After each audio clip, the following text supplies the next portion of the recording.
Alright, we're going to tie a little midge pattern, really simple but really effective. We use this here in Utah quite a bit in the wintertime.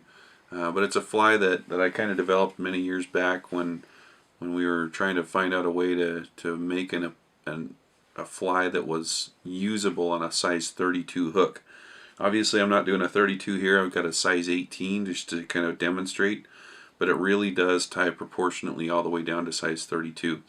So I'm just going to take some thread. I've got 16-aught Vivus thread, and I'm just going to dress my hook a little bit.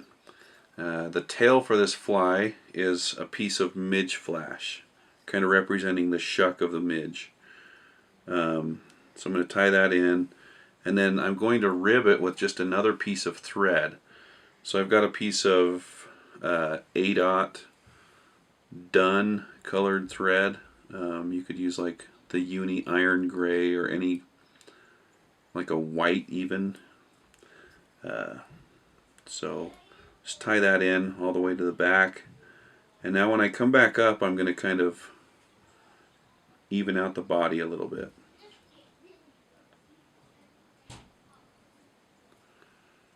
I'm just going to wrap this, kind of barber pole it. Shouldn't show through a whole lot, just to kind of make a really faint outline of some segmentation.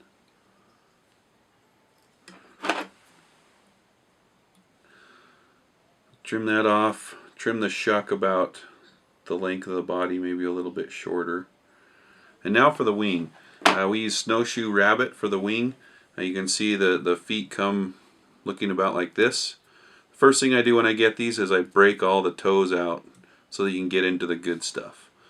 Okay, now these animals are made for the snow. They're always in the snow, and so their feet are made to repel water. So this is a very high floating material. It's also really visible in the sun. You know, on those sunny days when the fish are eating midges in the wintertime, this material will show up, so you really can fish a really small fly and still see it. So I'm going to take the toe, and I'm going to basically just pull up a little bit of the fibers, and I'm going to trim that off.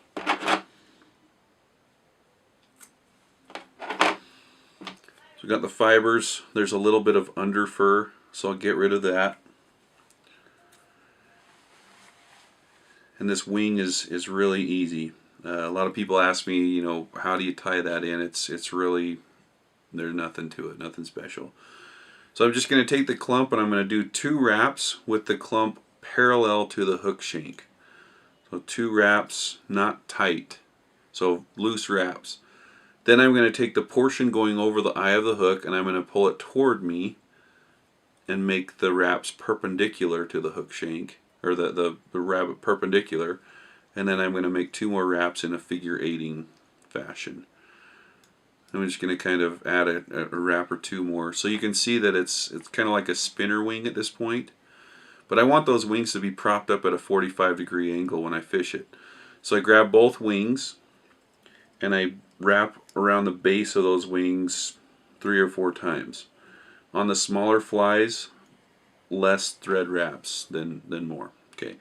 So anyway, so I've got the wings, they're propped up a little bit. The fly's basically done.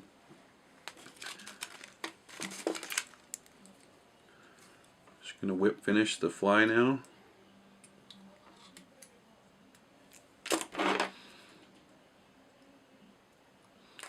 I'm going to trim the wings to shape. I'm just going to pull both wings straight up. I'm going to come in with my scissors and just cut them straight across. And so that's the bunny midge. Fish is great.